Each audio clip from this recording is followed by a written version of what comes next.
तूने जन्नत बनाने की मेहनत भी की, फिर ये दोज़ख को लाने की ज़हमत क्यों की।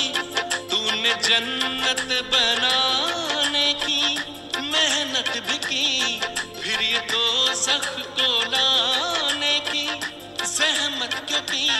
खेल कैसा गजब था, गजब ढा दिया, नेकियों को बदी से मिला जो दिया। लेना कब तक तुम्हें सबका इम्तिहान है, अब सभी के दिलों में ये अरमान है। ऐ खुदा तू बता तेरा क्या नाम है, तू है रहता कहाँ, तेरा क्या काम है।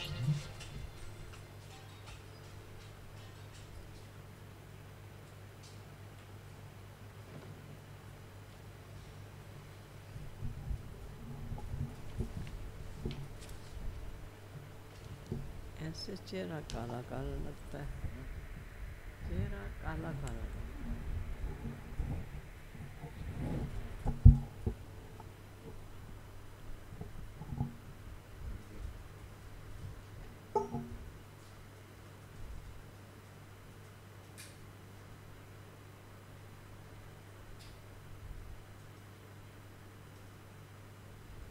ठीक है, ठीक। आज 10 तारीख के महावाक्य हैं। आपने अवश्य 9 तारीख के महावाक्य सुने होंगे, सुने नहीं तो पढ़े होंगे। और मैं समझती हूँ सुनने के पश्चात भी पढ़ने बहुत आवश्यक हैं। सुनते हुए कई बातें मिस हो सकती, पढ़ने पर पुनः अटेंशन जाता है।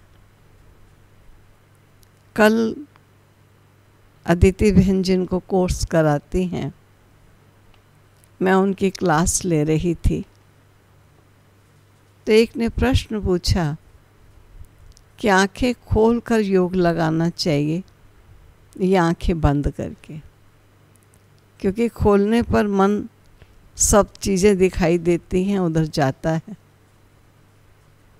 मैंने यही बात कही कि खोले रखने पर तो कम से कम मन वहीं जाएगा जो हमारे सामने चीज़ें हैं।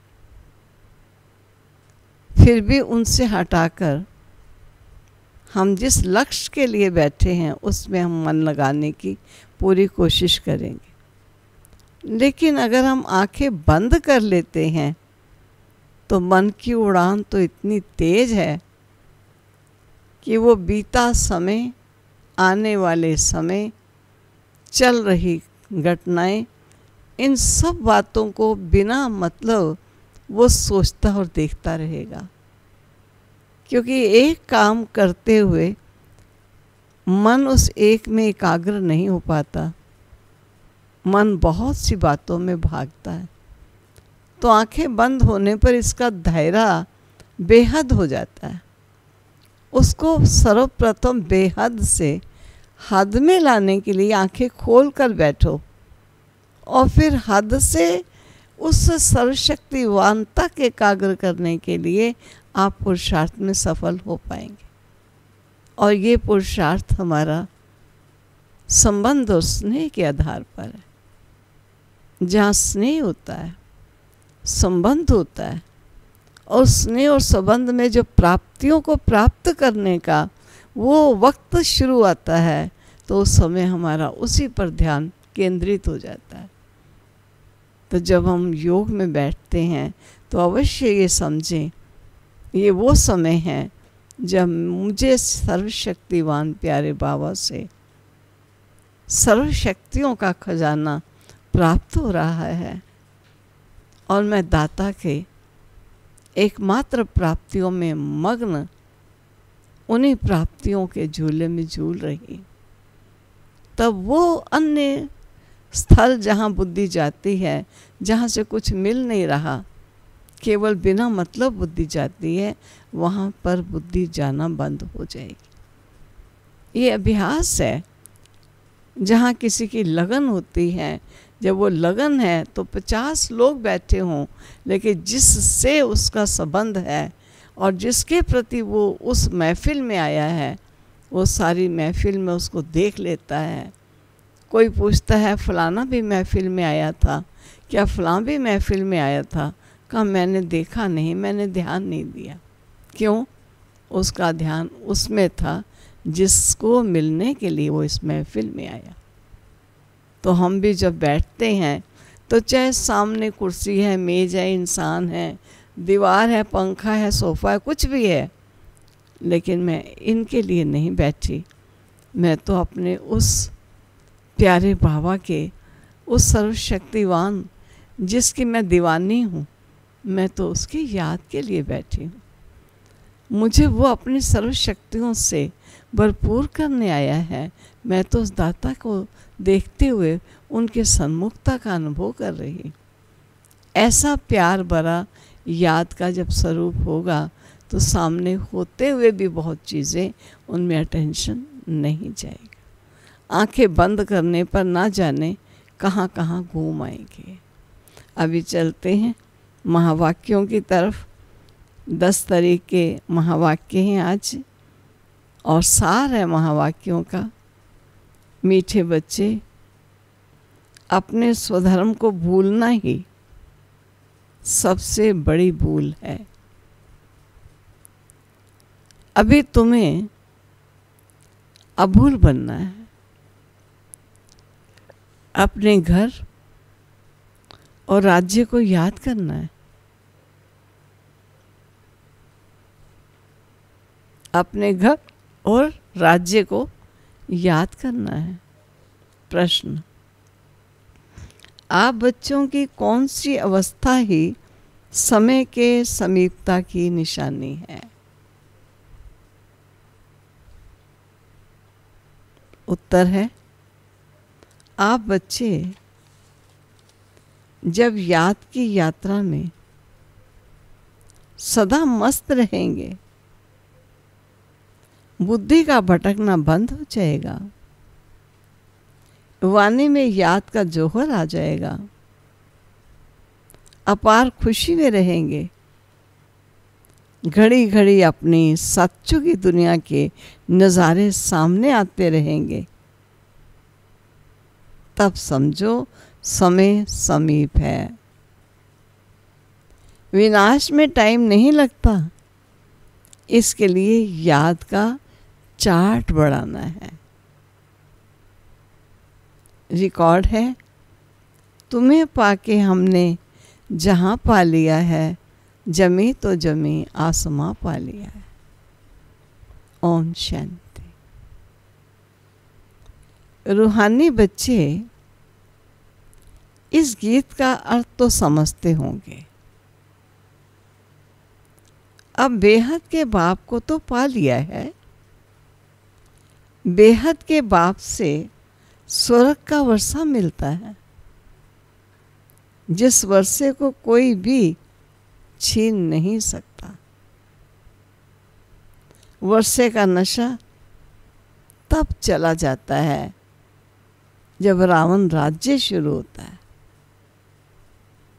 ये भी ड्रामा बना हुआ है। बच्चों को सृष्टि ड्रामा का भी ज्ञान है। ये चक्र कैसे फिरता है, इनको नाटक भी कहें, ड्रामा भी कहें। बच्चे समझते हैं।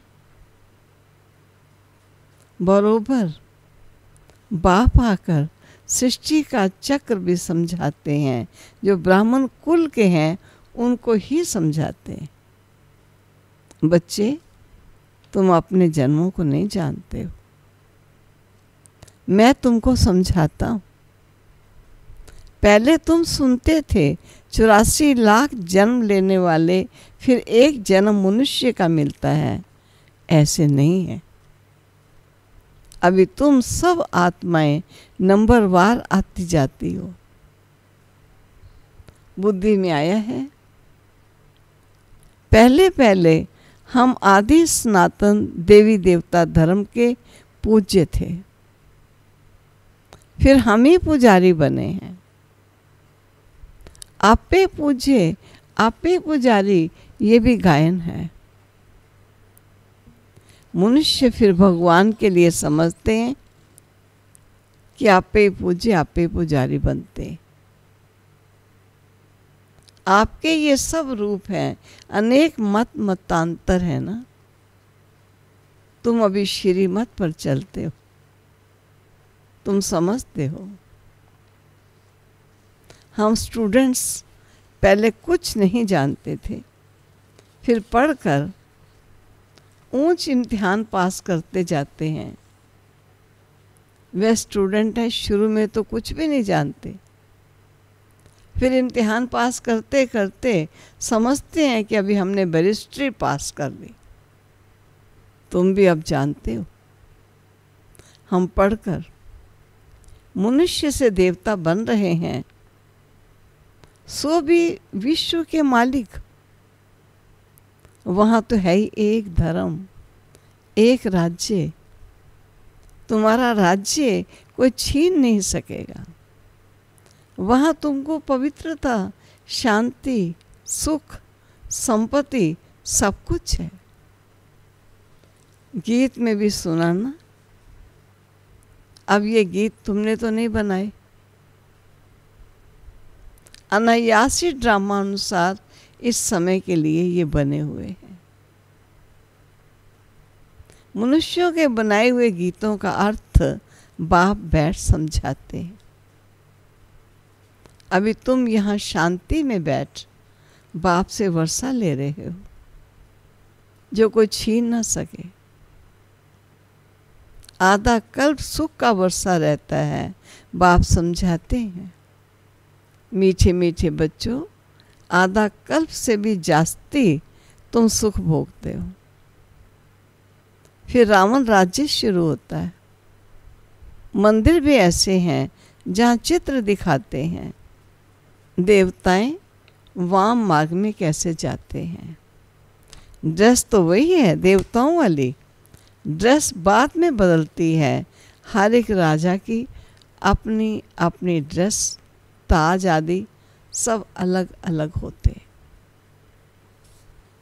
अब बच्चे जानते हैं। हम शिव बाबा से ब्रह्मा द्वारा वर्षा ले रहे हैं। बाप तो बच्चे बच्चे ही कहते हैं, बच्चों तुम अपने जन्मों को नहीं जानते हो। सुनती तो आत्मा है ना। हम आत्मा है, ना कि शरीर। और जो भी मनुष्य मात्र हैं उनको अपने शरीर के नाम का नशा है, क्योंकि देह अभिमानी है। हम आत्मा हैं, ये जानते ही नहीं है। वे तो आत्मा सो परमात्मा और परमात्मा सो आत्मा कह देते। अभी तुमको बाप ने समझाया है, तुम आत्मा सो विश्व के मालिक देवी देवता बन रहे हो। ये ज्ञान अभी है। हम सो देवता फिर क्षत्रिय घराने में आएंगे। 84 जन्मों का हिसाब भी चाहिए ना। सब तो 84 जन्म नहीं लेंगे, सब इकट्ठे थोड़ी आ जाएंगे। तुम जानते हो कौन से धर्म कैसे आते रहते हैं। हिस्ट्री पुरानी फिर नई होती है। अभी ये है पति दुनिया और वह है पावन दुनिया। फिर दूसरे दूसरे धर्म आते हैं। यहाँ कर्म क्षेत्र पर ये एक ही नाटक चलता है। मुख्य हैं 4 धर्म। इस समय पर बाप आकर ब्राह्मण संप्रदाय स्थापित करते, विराट रूप का चित्र बनाते हैं, परंतु उसमें ये भूल बाप आकर सब बातें समझाते हैं। उसमें विराट रूप में सब बातें भूली हुई हैं। छोटी ब्राह्मण दिखाई ही नहीं है। बाप आकर सब बातें समझाते और समझाकर अभूल बनाते हैं। बाप तो ना कभी शरीर में आते हैं, ना भूल करते हैं। वे तो थोड़े समय के लिए तुम बच्चों को सुखधाम का और अपने घर का रास्ता बताने के लिए इनके रथ में आते हैं। ना सिर्फ रास्ता बताते हैं परंतु लाइफ भी बनाते हैं। कल्प कल्प तुम घर जाते हो, फिर सुख का रास्ता भी बजाते हो, सुख का पाठ भी बजाते हो। बच्चों को भूल गया है हम आत्मा का स्वधर्म शांत है। इस दुख की दुनिया में शांति कैसे होगी? इन सब बातों को तुम समझ गए हो, तुम वो सबको समझाते भी हो। आस्ते आस्ते सब आते जाएंगे। विलायत वालों को भी मालूम पड़ेगा, क्योंकि साकार बाबा के होते उनको नहीं मालूम पड़ा था, लेकिन बाबा जानते तो हैं ही। विलायत वालों को भी मालूम पड़ेगा ये सृष्टि चक्र कैसे फिरता है, इनकी आयु कितनी है। फॉरेनर्स भी तुम्हारे पास आएंगे, वह बच्चे वहाँ जाकर सृष्टि चक्र का राज समझाएंगे। वे समझते हैं कि क्राइस्ट गॉड के पास जाए पहुँचा। क्राइस्ट को गॉड का बच्चा समझते हैं।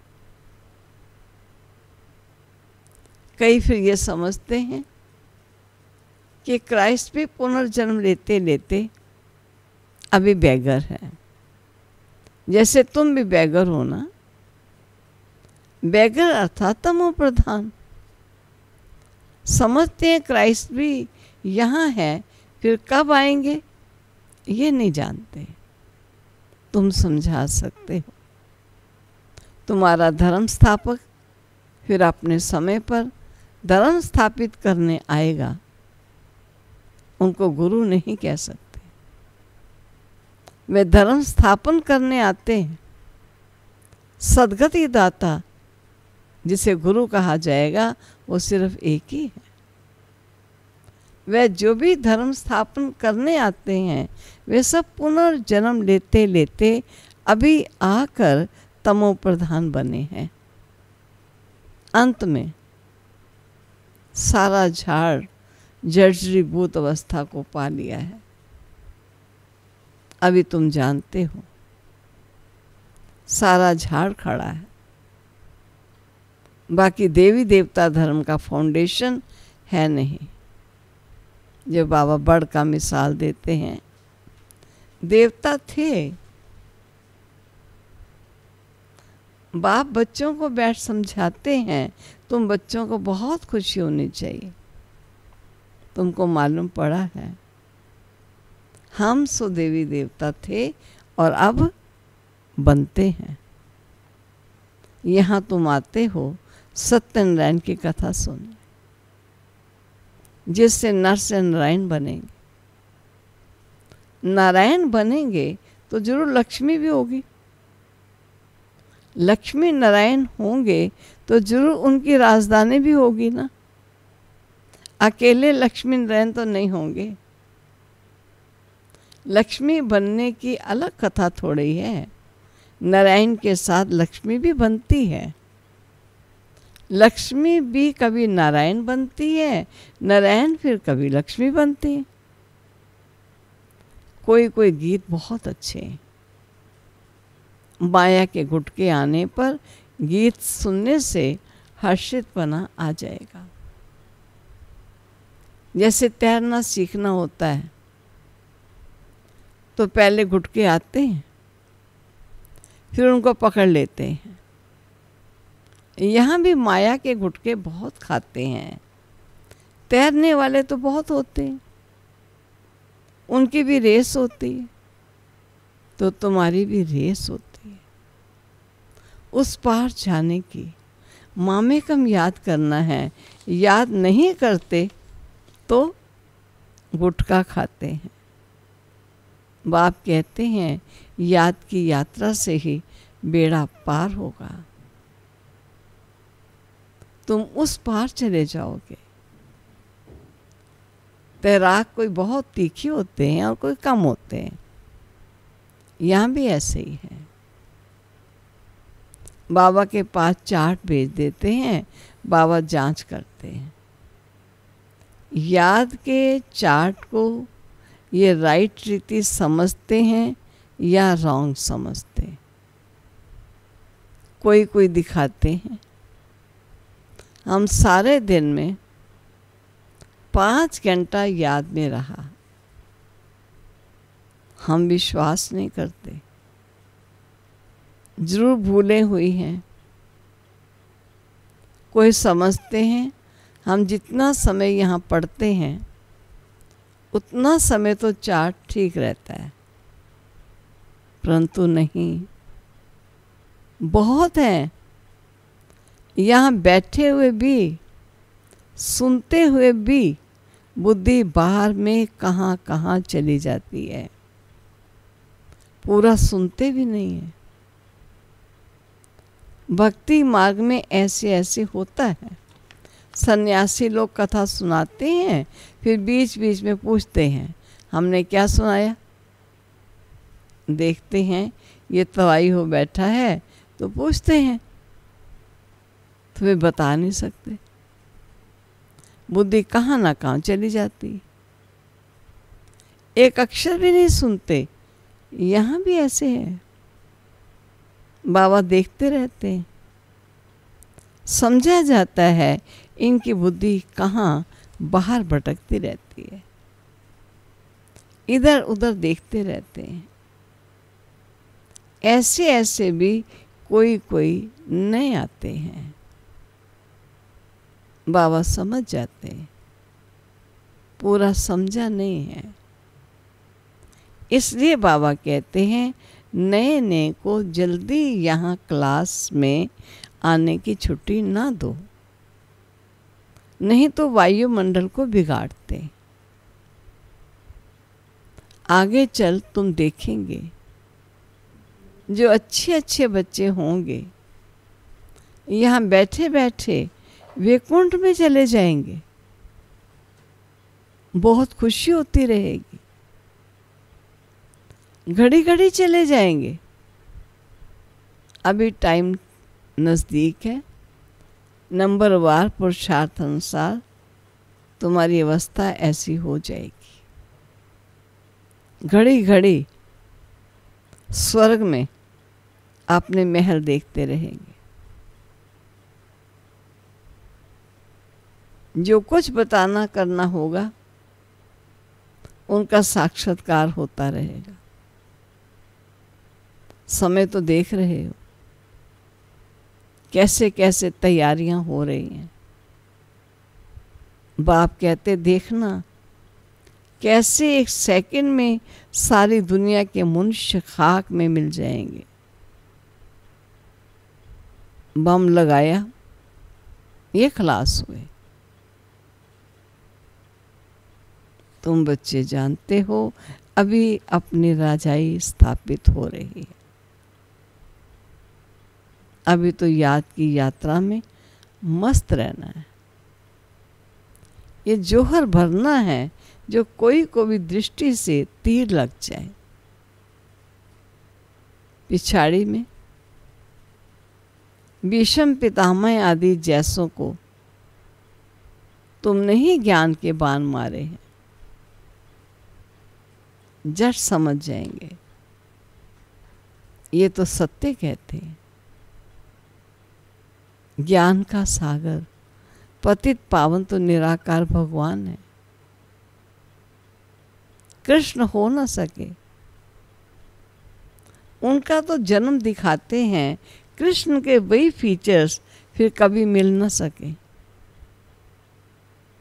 फिर सच्चों में वही फीचर्स मिलेंगे। हर एक जन्म में हर एक के फीचर्स अलग अलग होते हैं। ये ड्रामा का पार्ट ऐसा बना हुआ है। वहाँ तो नेचुरल ब्यूटीफुल फीचर्स होते हैं। अब तो दिन प्रतिदिन तन भी तमो प्रधान होते जाते हैं। पहले पहले सतो प्रधान, फिर सतो रजो तमो हो जाते हैं। यहाँ तो देखो कैसे कैसे बच्चे जन्म लेते हैं। कोई की टांग नहीं चलती, कोई जामड़े होते हैं, क्या क्या हो जाता है। सतयुग में ऐसे थोड़ी होता है, वहाँ देवताओं को दाढ़ी आदि भी नहीं होती है, क्लीन शेव होती है। नैन चैन से मालूम पड़ता है ये मेल है और ये फीमेल है। शक्लें दोनों सुंदर सुडोल ऐसी होती हैं। आगे चल तुमको बहुत साक्षात्कार होते रहेंगे। तुम बच्चों को कितनी खुशी होनी चाहिए। बाबा कल्प कल्प आकर हमको राजयोग सिखाए, मनुष्य से देवता बनाते हैं। ये भी तुम बच्चे जानते हो कि और जो भी धर्म वाले हैं वो सब अपने अपने सेक्शन में चले जाएंगे। आत्माओं का झाड़ भी दिखाते हैं, चित्रों में बहुत करेक्शन करते हैं, बदलते जाएंगे। जैसे बाबा सूक्ष्म वतन के लिए समझाते हैं। संशय बुद्धि तो कहेंगे ये क्या, आगे ये कहते थे अभी ये कहते हैं। लक्ष्मी नारायण के 2 रूप को मिलाकर विष्णु कहते हैं। बाकी 4 भुजा वाला मनुष्य थोड़ी होता है। रावण के 10 शीश दिखाते हैं, ऐसे कोई मनुष्य होते नहीं हैं। हर वर्ष बैठ जलाते हैं, जैसे घोड़ियों का खेल करते हैं। मनुष्य कहते हैं शास्त्रों बगैर हम जी नहीं सकते। शास्त्र तो हमारे प्राण है।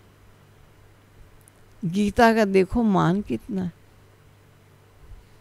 यहाँ तो तुम्हारे पास मुरलियों का ढेर इकट्ठा हो जाता है। तुम रखकर क्या करेंगे? दिन प्रतिदिन तुम नए नए पॉइंट्स सुनते रहते हो। हाँ, पॉइंट्स नोट करना अच्छा है। भाषण करते समय रिहर्सल करेंगे, ये पॉइंट्स समझाएंगे। टॉपिक की लिस्ट होनी चाहिए। आज इस टॉपिक पर समझाएंगे। रावण कौन है, राम कौन है, सच क्या है, वे हम आपको बताते हैं। इस समय रावण राज्य सारी दुनिया में है। 5 विकार तो सब में है। बाप आकर फिर राम राज्य की स्थापना करते। ये हार और जीत का खेल है। हार कैसे होती है? 5 विकारों रूपी रावण से आगे पवित्र गृहस्थ आश्रम था, सब पतित बन गए हैं। लक्ष्मी नारायण, सो फिर ब्रह्मा सरस्वती। बाप भी कहते हैं मैं इनके बहुत जन्मों के अंत में प्रवेश करता हूँ।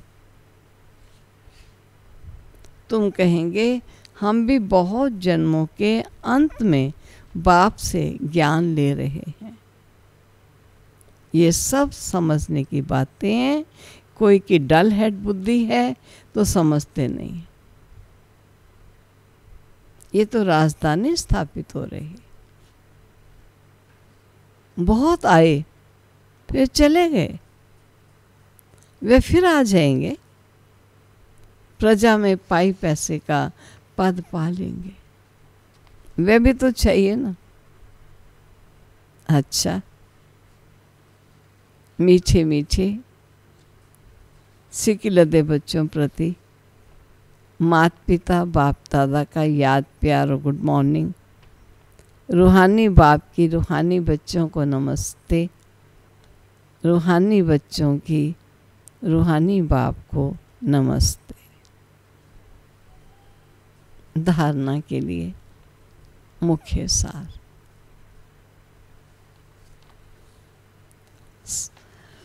सदा इसी नशे में रहना है कि हम अभी ये पढ़ाई पूरी कर